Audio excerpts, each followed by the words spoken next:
Dear students, today's topic for discussion is secularism. In Hindi धर्मनिरपेक्षतावाद एवं इहलौकिकतावाद।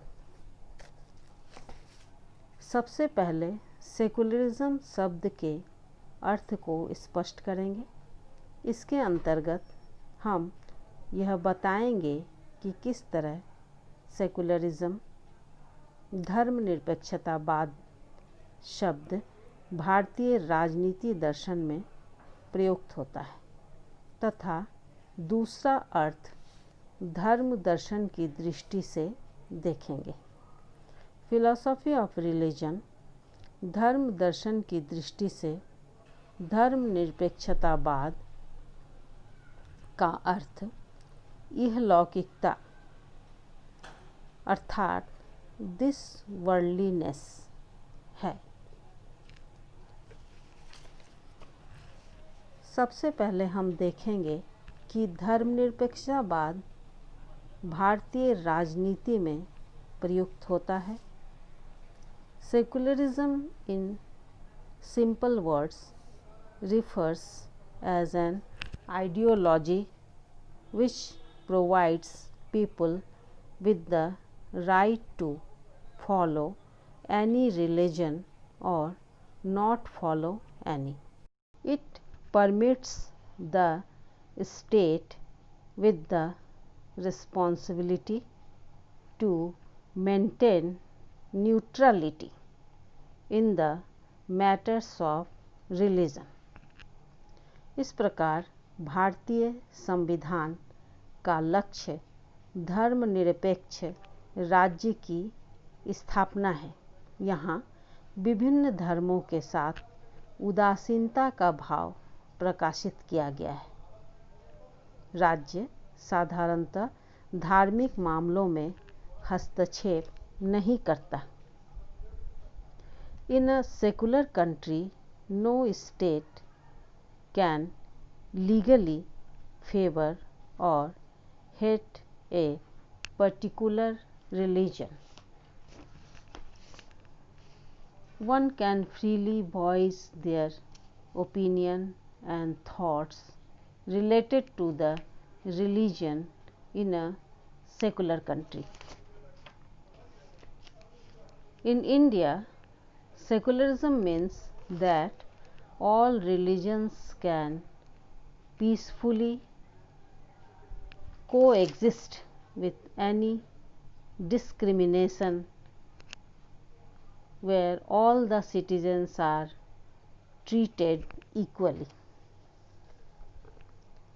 राज्य साधारणतः धार्मिक मामलों में हस्तक्षेप नहीं करता, परंतु विशेष परिस्थिति में जब राष्ट्र की सुरक्षा खतरे में होगी तब नागरिकों की उन्नति एवं समाज के हित के लिए राज्य धार्मिक मामलों में हस्तक्षेप करने में संकोच नहीं करेगा। ऐसी व्यवस्था संविधान में कर दी गई है। Encyclopaedia of religion and ethics में सेकुलरिज्म को निम्नलिखित रूप से परिभाषित किया गया है। धर्मनिरपेक्षतावाद राजनीति और दार्शनिक प्राथमिकता से युक्त ऐसी विचारधारा है जो उद्देश्यपूर्ण रूप से नैतिक किंतु धार्मिक रूप से निषेधात्मक है। चूँकि भारतीय राज्य धार्मिक संगठनों से पृथक रहना चाहता है, इसलिए धार्मिक दृष्टिकोण से इसे निषेधात्मक कहा गया है। इसका विकास राजनीतिक परिस्थितियों एवं दार्शनिक प्रभावों के फलस्वरूप हुआ है। धर्मनिरपेक्षतावाद का उद्देश्य जीवन और आचरण संबंधी कुछ निश्चित सिद्धांत प्रदान करना है, जिससे यह प्रमाणित होता है कि अपने भावात्मक रूप में यह नैतिक है। उपरोक्त विवेचन से यह स्पष्ट होता है कि धर्मनिरपेक्षतावाद का अर्थ है कि राज्य न धार्मिक और न अधार्मिक है। राज्य धार्मिक कार्यों एवं सिद्धांतों से पूर्णतः तटस्थ है।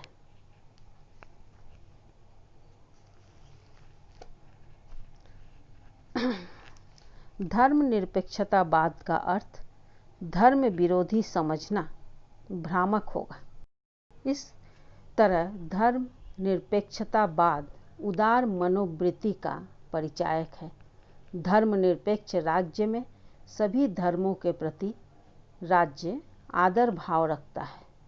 धर्मनिरपेक्ष राज्य में देश के अंतर्गत सभी नागरिकों को धार्मिक विश्वास की स्वतंत्रता, उपासना की स्वतंत्रता, धार्मिक आचरण की स्वतंत्रता तथा किसी धर्म को मानने, प्रचार करने तथा परित्याग करने की स्वतंत्रता रहती है।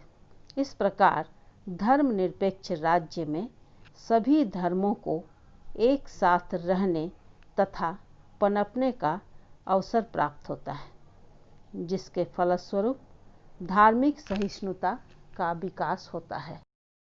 अब हम धर्म दर्शन की दृष्टि से सेकुलरिज्म अर्थात यह लौकिकता शब्द को स्पष्ट करेंगे। धर्म दर्शन की दृष्टि से यह लौकिकता शब्द अधिक महत्वपूर्ण प्रतीत होता है, क्योंकि इसमें समकालीन धर्म दर्शन को प्रभावित किया है। सेकुलर शब्द का प्रयोग यहाँ अर्थात धर्म दर्शन में उस रूप में नहीं हुआ है जिस रूप में भारतीय राजनीति में प्रयोग किया गया है। इसके विपरीत सेकुलर शब्द का प्रयोग उस रूप में हुआ है जिस रूप में समकालीन धर्म दार्शनिकों ने इसे प्रयोग किया है। यह धार्मिक सहिष्णुता की प्रवृत्ति को नहीं व्यक्त करता है, अपितु यह लौकिक प्रवृत्ति को, दिस वर्ल्डलीनेस की प्रवृत्ति को व्यक्त करता है।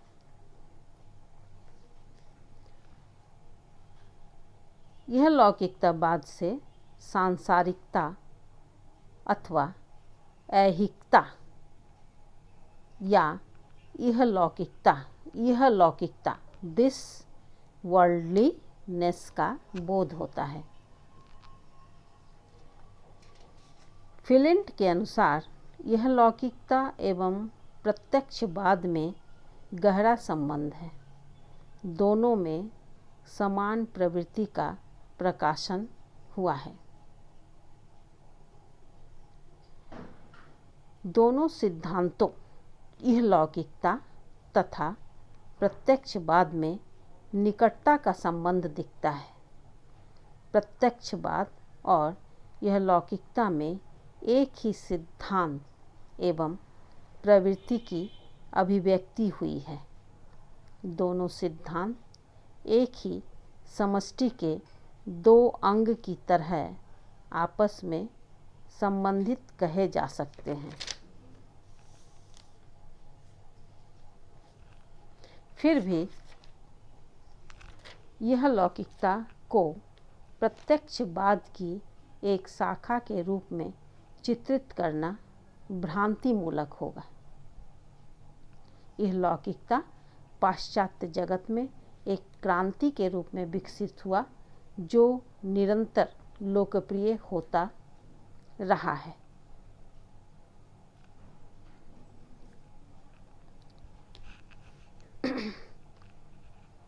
अब हम सेकुलर शब्द की उत्पत्ति पर विचार करेंगे। जब हम इसकी उत्पत्ति पर विचार करते हैं तो हम देखते हैं कि यह शब्द लैटिन शब्द सेकुलम से निकला है। सेकुलम का अर्थ यह दुनिया अर्थात कालिक जगत होता है।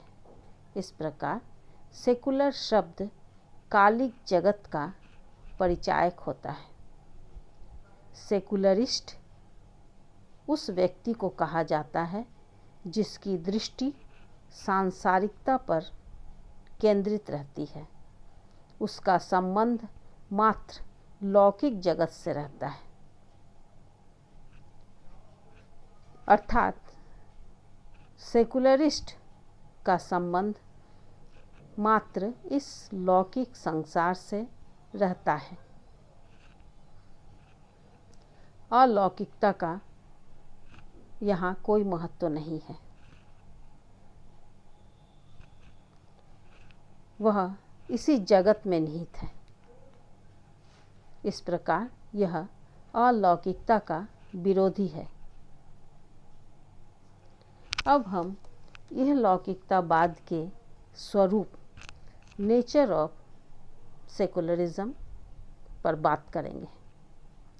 यह लौकिकता एक प्रक्रिया है जो हम पाते हैं कि यह लौकिकता एक प्रक्रिया है जो ईश्वर विरोधी तथा अलौकिकता विरोधी है। यह धर्म विरोधी है। धर्म में अलौकिकता की सत्ता को स्वीकारा जाता है। प्रत्येक धर्म में मानव अपने से परे की सत्ता में विश्वास करता है। इसी सत्ता को ईश्वर की संज्ञा भी दी जाती है। इसी अलौकिक सत्ता के परिप्रेक्ष्य में धार्मिकता की व्याख्या होती है, परंतु यह लौकिकता विश्व से परे किसी सत्ता को स्वीकार नहीं करता।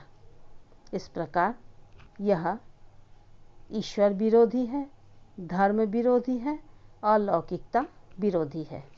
यह लौकिकता बौद्धिकता एवं तार्किकता पर बल देता है।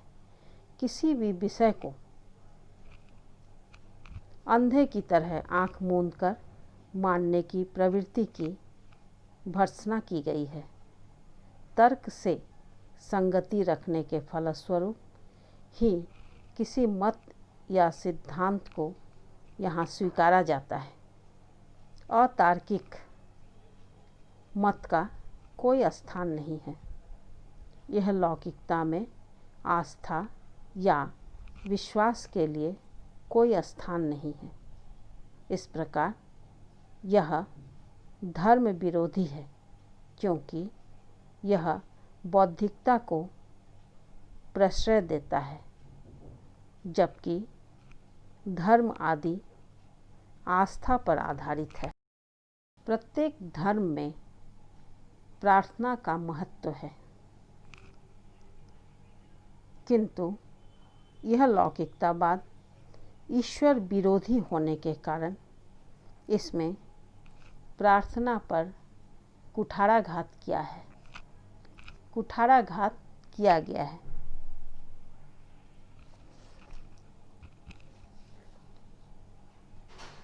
इसकी उपयोगिता पर कुठाराघात किया गया है। प्रत्येक धर्म में प्रार्थना के लिए स्थान सुरक्षित है, जिसका अभाव यह लौकिकतावाद में दिखता है। यह लौकिकता चूँकि धर्म विरोधी है, तो इसमें पवित्रता की भावना का अभाव देखने को मिलता है।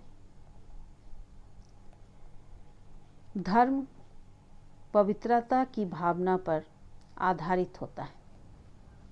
यही कारण है कि विल्सन ने सेकुलर समाज के विषय में लिखा है कि सेकुलर समाज उस समाज को कहते हैं जिसमें पवित्रता की भावना, जीवन की पवित्रता और गहन धार्मिकता की अनुपस्थिति है। यह लौकिकता वास्तव में धर्म विरोधी होने के कारण यहाँ धार्मिक संस्थाओं का कोई महत्व नहीं है, या यूँ कह सकते हैं कि यह लौकिकतावाद में धार्मिक संस्थाओं के निष्कासन का आदेश दिया गया है। यहाँ चर्च, मंदिर, मस्जिद आदि किसी धार्मिक संस्था का कोई महत्व नहीं है। विज्ञान और तकनीकी ने मानव के जीवन प्रतिरूप, उसके जीवन पद्धति और प्रेम पर गहरा प्रभाव डाला है। ऐसा कहना युक्तिसंगत होगा कि विज्ञान और तकनीकी ने आवश्यक रूप से यह लौकिकता को जन्म दिया है। मानव अशुभ से छुटकारा तथा शुभ की प्राप्ति विज्ञान के आदेशों के पालन के द्वारा ही कर सकता है। विज्ञान ही मानव का मार्गदर्शक है। विज्ञान ही मानव का विधाता है तथा पूर्ण आध्यात्मिक निर्भरता में भौतिकता का विनाश निहित है। ये कहना है प्रोफेसर फिलिंट का। प्राचीन मानव अपने को विज्ञान के विकास के पूर्व असहाय महसूस करता था। कठिन बीमारी या किसी तरह के आपदा आने पर वह ईश्वर, तंत्र मंत्र इत्यादि का सहारा लेता था, किंतु आधुनिक मानव विज्ञान के द्वारा अपने को पूर्णतः लाभान्वित करने में सफल दिखता है। यह लौकिक प्रक्रिया में तार्किक, बौद्धिक एवं वैज्ञानिक विचारों पर बल दिया गया है। किसी वस्तु को आस्था पर मानने का आदेश नहीं दिया गया है। यहाँ प्रत्येक वस्तु को परीक्षा एवं समीक्षा के बाद ही मानने का आदेश दिया गया है, जिसका परिणाम यह है कि यह लौकिक प्रक्रिया में समीक्षात्मक दृष्टिकोण का उद्भव होता है। बौद्धिकता से प्रभावित होने के फलस्वरूप यह लौकिक मनुष्य आधुनिकता का परिचय देता है। यह अंधी परंपरा जो तर्क और वैज्ञानिक नियमों के विरुद्ध है, के विरोध में आवाज उठाता है। वह मूल्यों की प्राप्ति के लिए बौद्धिक प्रक्रियाओं का आश्रय लेता है। इसका परिणाम यह होता है कि यह लौकिक मनुष्य जिन मूल्यों को अपनाता है उन्हें यांत्रिक मूल्य की संज्ञा दी जाती है। अतः यह आधुनिकता का परिचय देता है। यह लौकिकवाद परिवर्तन का प्रतीक है। नगरीकरण और औद्योगिकरण यह लौकिक की ही देन है। यह लौकिकता की ही देन है। नगरीकरण एवं औद्योगिकरण के विकास होने से परंपरागत मूल्यों का ह्रास हुआ है। लोग परंपरागत मूल्यों की उपेक्षा करने लगे। अतः स्पष्ट है कि नगरीकरण और औद्योगिकरण का तीव्र गति से विकास यह लौकिकता की ही देन है, जो परिवर्तन का प्रतीक है। यह लौकिकता की प्रक्रिया में मानव केंद्र बिंदु है। यहाँ मानव की प्राथमिकता है।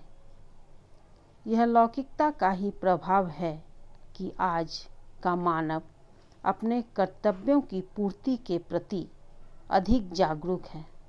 वह अपनी असफलता के लिए भाग्य को दोष नहीं देता। मानव स्वयं अपने भाग्य का निर्माता बन गया है।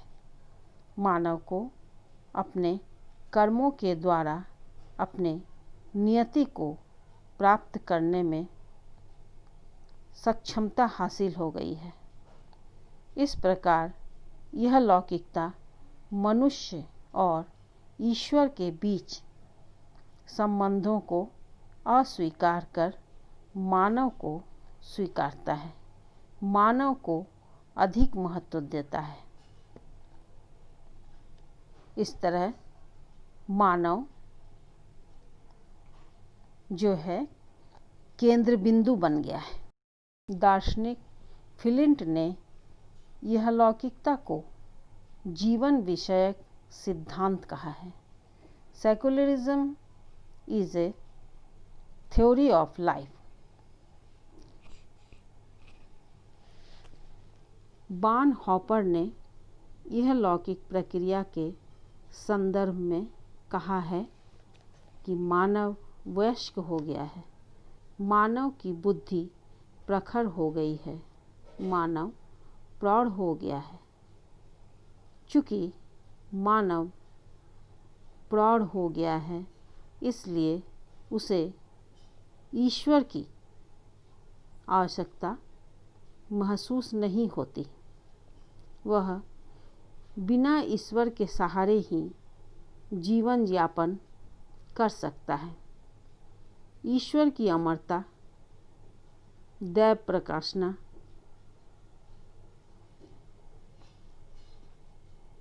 के अभाव में ही मानव जी सकता है। जीवन के किसी भी स्थिति में ईश्वर की अपेक्षा मानव को नहीं रह गई है। विश्व भी बिना ईश्वर के ही चल सकता है। बार्नहॉपर ने लिखा है कि यह स्पष्टतया प्रकट हो रहा है कि ईश्वर के बिना भी सब कुछ पूर्ववत जैसा सुचारू रूप से चलायमान है। वैज्ञानिक जगत की तरह मानवीय परिवेश में, जिसे सामान्यतः ईश्वर कहा जाता है, को जीवन से निष्कासित किया जा रहा है। इस प्रकार ईश्वर की प्रासंगिकता का कोई औचित्य नहीं प्रतीत होता। जहाँ प्राचीन काल में लोग किसी भी प्राकृतिक विपदा, संक्रामक रोग, आंधी तूफान, बाढ़ इत्यादि के लिए मंत्र तंत्र, ईश्वर की आराधना आदि का आश्रय लेते थे, वहाँ आधुनिक युग में मानव इन सब चीज़ों के लिए वैज्ञानिक तकनीक, तरह तरह के चिकित्सक, कुशल चिकित्सक एवं औषधि पर निर्भर करते हैं। यह लौकिकता सचमुच जीने की कला है। यह लौकिकता को जीने की कला कहना सही प्रतीत होता है। फिलिंट ने भी यह लौकिकता को जीवन विषयक सिद्धांत कहा है। इस प्रकार हम देखते हैं कि सेकुलरिज्म शब्द का प्रयोग दो अर्थों में होता है। पहला अर्थ धर्मनिरपेक्षतावाद, जैसा कि भारतीय राजनीति में प्रयुक्त होता है। दूसरा यह लौकिकतावाद, जो धर्म दर्शन की दृष्टि से महत्वपूर्ण है। यही कारण है कि इस लेक्चर में हमने यह लौकिकतावाद की बृहद व्याख्या की है। संक्षेप में, यह लौकिकता सांसारिकता को प्रश्रय देता है, ईश्वर या अलौकिक सत्ता की अपेक्षा मानव के संबंध में चिंतन को महत्व देता है और वैज्ञानिक, बौद्धिक एवं तार्किक दृष्टिकोण को प्राथमिक स्थान देता है। फलस्वरूप परंपरागत मूल्यों का ह्रास देखने को मिलता है। धन्यवाद।